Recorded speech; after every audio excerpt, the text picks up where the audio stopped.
શહેર કોંગ્રેસ પ્રમુખ અને મને જિલ્લા કોંગ્રેસમાંથી પણ ફોન આવેલો અને તાલુકા કોંગ્રેસ સમિતિના પ્રમુખ પણ અહીંયા ભચાઉમાં આવી રહ્યા છે. અત્યારે આપણી સાથે ભગુભાઈ જે વાંઢિયાના મુખ્ય જે ખેડૂત છે, જેના ખેતરમાં થાંભલો આવેલો છે અને આખું ચોમાસું જેમને ખૂબ કષ્ટ સહન કર્યો છે, 2-3 એટેક આવી ગયેલા છે, એવા ભગુભાઈનો દીકરો મુંબઈ કામ કરે છે. પણ હવે બાપદાદાની જમીનો અને પોતાના જે ખેતી બચાવવા માટે અહીંયા આવ્યા છે અને ગઈકાલે એમની અટક કરેલી પોલીસે, એટલે ગઈકાલે જ નથી, આજે છેલ્લા 3 મહિનાથી આ પ્રક્રિયા ચાલુ છે. એમની અટક કરવી, દિવસભર પોલીસ સ્ટેશનમાં રાખવા, છોડી દેવા, નથી ધંધા ભેગા, નથી કામ ભેગા. કોંગ્રેસ વિરોધ કરે જ છે આ બધી બાબતોનો, પણ જનમાનસ સુધી આ વિરોધ જાય, કારણ કે ખેડૂતો નહીં સમજે ત્યાં સુધી આ સમસ્યા રહેવાની. ભારતીય જનતા પાર્ટીની સરકાર દ્વારા થતો આ અન્યાય અને અત્યાચાર છે. કંપનીને આપણે ગુનેગાર ગણી કે પોલીસ એમની અટક કરે છે, એના ઉપર ફોકસ કરવાને બદલે લોકોએ ફોકસ કરવાની જરૂર છે ભારતીય જનતા પાર્ટી સાથે. કારણ કે ભારતીય જનતા પાર્ટીનો જે એક અહમ અને જે અન્યાય અધર્મની જે નીતિ છે, ગમે ત્યાંથી યેન કેન પ્રકારે ભાજપના નાના કાર્યકરથી કરી અને છેક ઉપરના મોટા અધિકારીઓ, પદાધિકારીઓ સુધીના જે પૈસાની જે લાય છે, એ લાયનું એક પરિણામ છે. ખેડૂતો પાયમાલ છે, ત્રાહિમામ પોકારી ગયા છે. આખા ચોમાસાના જે પાક હતા એમના નિષ્ફળ ગયા. એક તો વરસાદ અને એમાં 2% જે ઘાસ થવું જોતું એ પણ નથી થઈ શક્યું, પોતે ધ્યાન આપી શક્યા નથી. આ પરિસ્થિતિમાં સરકારને નહીં ઉખાડી ફેંકવામાં આવે, એની જડ સુધી જો નહીં જવામાં આવે તો અત્યાચાર ચાલુ જ રહેશે. કારણ કે કંપની બદલશે, પોલીસ બદલશે, એનાથી કોઈ ફરક પડવાનો નથી જ્યાં સુધી સરકારના નાભી ઉપર પ્રહાર નહીં થાય. કિસાનો ઉપર અત્યાચાર આપણા જગતનો તાત છે. આપણને જે ઘરે બેઠા આપણે અનાજ આપણા ઘરમાં આવે છે, 7 કે 10 માળની બિલ્ડિંગ સુધી અનાજ પહોંચતો હોય તો એ કિસાન ખેડૂત છે, એ ખેતરોમાં પકવે છે. એના ઉપર અત્યાચાર, એ આપણા ઉપર અત્યાચાર છે. દરેક નાગરિકોએ સમજવાની જરૂર છે. આ અત્યાચારથી બહાર નીકળવું હોય તો એક જ ઉપાય છે, ભારતીય જનતા પાર્ટીને ઉખાડી ફેંકો. ઈવીએમની વાત કરતા હોય કે વોટ ચોરીની વાત કરતા હોય, જે પણ વાત થતી હોય ત્યાં ભારતીય જનતા પાર્ટીનું શાસન હશે, ત્યાં આ અત્યાચાર ચાલુ જ રહેવાના છે. ગુજરાતમાં છેલ્લા 30-35 વર્ષથી ભાજપનું જે એક ધારો શાસન છે અને એના કારણે કિસાન સંઘ પણ આજે 4 મહિનાથી સતત જજુમી રહ્યો હોવા છતાં રોજે રોજ એમની અટક થાય છે, રોજે રોજ એમને સાંજના છોડવામાં આવે છે. ગઈ રાત્રે 10:30 વાગે અહીંયાના ખેડૂતોને પકડીને આડેસર લઈ જાય. હવે આડેસરનું અંતર તો જુઓ તમે, 70-80 કિલોમીટર દૂર પકડીને ત્યાંથી રાતના 9 વાગે કહે કે તમે જાઓ. પકડી જાય ત્યારે પોલીસ વાન હોય, છોડે ત્યારે જંગલ જે એમના માટે દુર્ગમ વિસ્તાર છે, એ જાય ક્યાં ખેડૂત? એમાં મહિલાઓ પણ હોય છે, પુરુષો પણ હોય છે. અને આ પત્રકાર, જે લોકલ પત્રકાર હતો, વાંઢિયા ગામનો છે એ માણસ, એ ત્યાં એનું વિડીયો કવરેજ કરતો હતો, એના ઉપર લૂંટની પોલીસ ફરિયાદ કરાવવામાં આવી. અદાણીનો પાવર આપણે જાણીએ છીએ. કદાચ હું આવી જાઉં તો મને હડફેટે લઈ લે, કોઈ પણ આવે ને હડફેટે લઈ લે. પણ આ અત્યાચારને આપણે દૂર કરવું હોય તો સરકાર જ બદલવી પડશે. સરકાર જ પોલીસ કે કંપની ઉપર હુકમ કે કરી શકે છે. આ ભાજપનો જ લાઈન આવી રહી છે. અદાણી તો ખાલી મોહરું છે. અદાણી તેને પૈસા આપીને ખરીદેલી સરકાર છે. મારી સાથે ભગુભાઈના દીકરા છે, તમે એમનો પણ જરા વ્યથા સાંભળજો. એટલે આ મારી વ્યથા કહું છું, પણ આ વ્યથા તમે સમજો બધાની છે. 4 મહિના થઈ ગયા, મારા પપ્પાને 3 એટેક આવ્યા છે, મારી મમ્મી 400+ ડાયાબિટીસ, છતાં અમે લડાઈ લડ્યા. 3 મહિના સુધી અમે સાથે જ હતા. તો મુંબઈમાં અમારી સ્થિતિ એકદમ પાયમાલ થઈ ગઈ. બસ અમે રોડ પર નથી આવ્યા, એટલી ખરાબ હાલત. છતાં અમે લડાઈ ચાલુ છે. પપ્પા, મારી મમ્મી આજે એડમિટ છે દવાખાનામાં. હું આ છે ને, મારા ઘરે છોકરાનો જન્મ થયો, 2 દિવસનો બાળક મારા ઘરે છે. એ જન્મના ટાઈમે પણ આ પોલીસ એકદમ બરબરતા હતી. જન્મ થતો તો એ દિવસે મને ચોકીમાં રાખ્યો હતો. હું મારા ઘરવાળા એમ જ છે, તમે શું કરો છો? આપણો ઘરે બાળકનો હજી લડાઈ લડો છો? આજે મારા સામે ખેરીમાં ભૂખ હડતાલ પર બેઠા છે.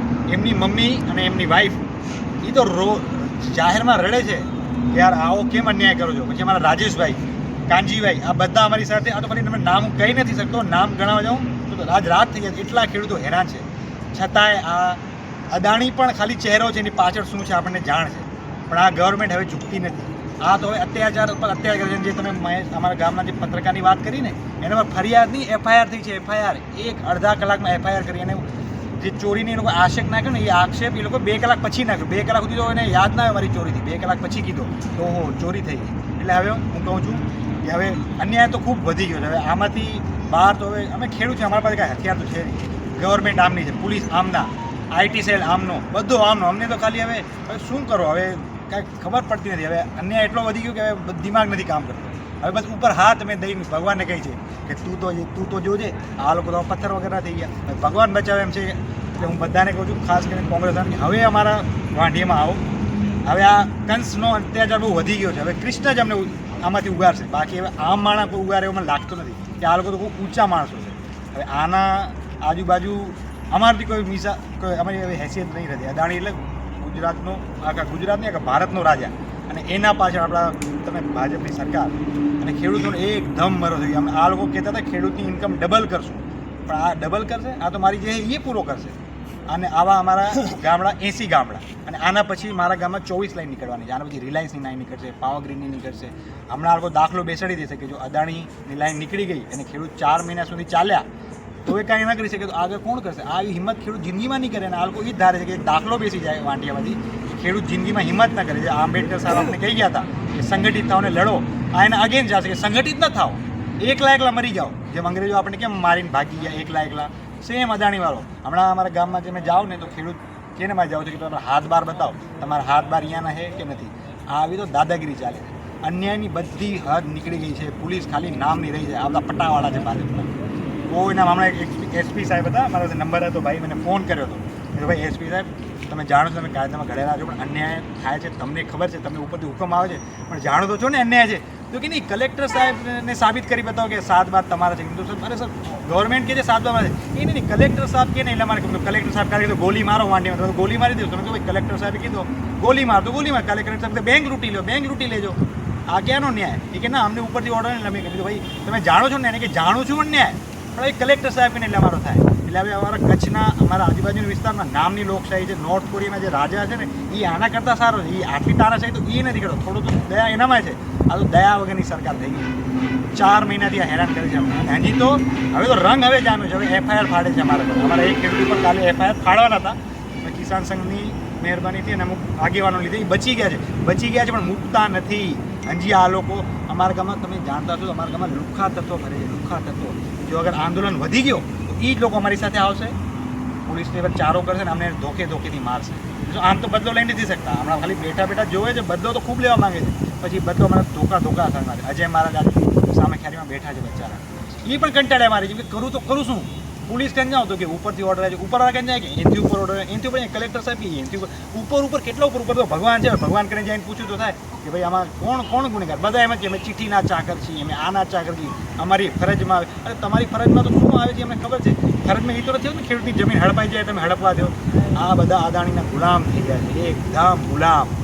અદાણી કહે ને કાલે કે વાંઢિયાના હર એક ખેડૂતના ઘર લૂંટી લ્યો, આ બધા ઘરે લૂંટી લે. કે છે ભાઈ અમને ઉપરથી ઓર્ડર આવ્યો, ઉપરથી તો આ લોકોને શું ઓર્ડર આવે છે અમે જાણી છે. હું આ પછી અહીંયા ખવડાવે છે તો તમારી ફરજ છે, તમે શું ખવડાવો? આ તો આંબેડકર સાહેબ આ સંવિધાનમાં લખી ગયા હતા. નહીં તો તમને ફાંસી ચડાવી દેવા માણસો. આ કહ્યું ખેડૂત આત્મહત્યા કરી ઘરમાં, અને તમે લોકો જ આ બધો કરાવો. એટલે હાલત ખૂબ ખરાબ છે. અમે તો સાવ થાક્યા. હવે કોઈ રસ્તો રહ્યો નથી. આ અદાણીના 3 સાહેબ છે, કમલેશ મોદી અને એક સુખરામ અને બીજો છે. એ ત્રણેય તો હવે લુખ્ખા છે, લુખ્ખા વાંઢિયાના. આમ આંગળી કરીને કહે છે ચાલ નીકળી જા, આમ કરી નાખું, તેમ કરી નાખું. સામે અરે ખેડૂત અમે જમીન અમારી બધો અમારો, તમે સાલા બીજા રાજ્ય ક્રોસ કરીને અહીંયા દાદાગીરી કરો છો, આમ આંગળી કરે ચાલ નીકળી જા. એમાં જે કમલેશ મોદી સાહેબ, ઓહો એને તો શું ઉપાડો લીધો છે. એને કહેશું તમે પોલીસ પ્રોટેક્શન સાથે તું આવે ને દાદાગીરી કરે, જિંદગીભર પોલીસ પ્રોટેક્શન લઈને ફરીશ તું, ઘરે નહીં જા, બીજા ગામડામાં નહીં જા. તો એ તો કહે છે ના અમારો તો અમે રાજા છીએ. એ એમને ક્લિયર કટ કે ભાઈ હું તો રાજા છું, રાજા. આ તો તારી જમીન શું ધારું તો તારું ઘર લઈ શકું, એવી તો ખુલ્લી ધમકી આપે છે. હવે આટલો અન્યાય થઈ ગયો છે. હવે તો કોઈક ઉપરથી કૃષ્ણ ભગવાન કેમ જ્યારે કંસનો અત્યાચાર વધી ગયો હતો, સાક્ષાત જમીનમાં ઉતર્યા હતા કે ભાઈ હવે મારે જવું પડે.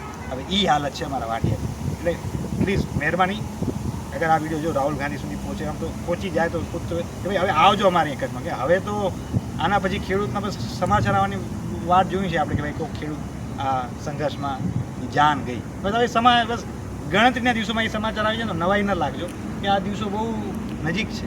અચ્છે દિન બહુ જલ્દી તમને 2-4 દિવસ વાંડીમાં અચ્છે દિન દેખાશે ખેડૂતો માટે. તો મહેરબાની કરજો.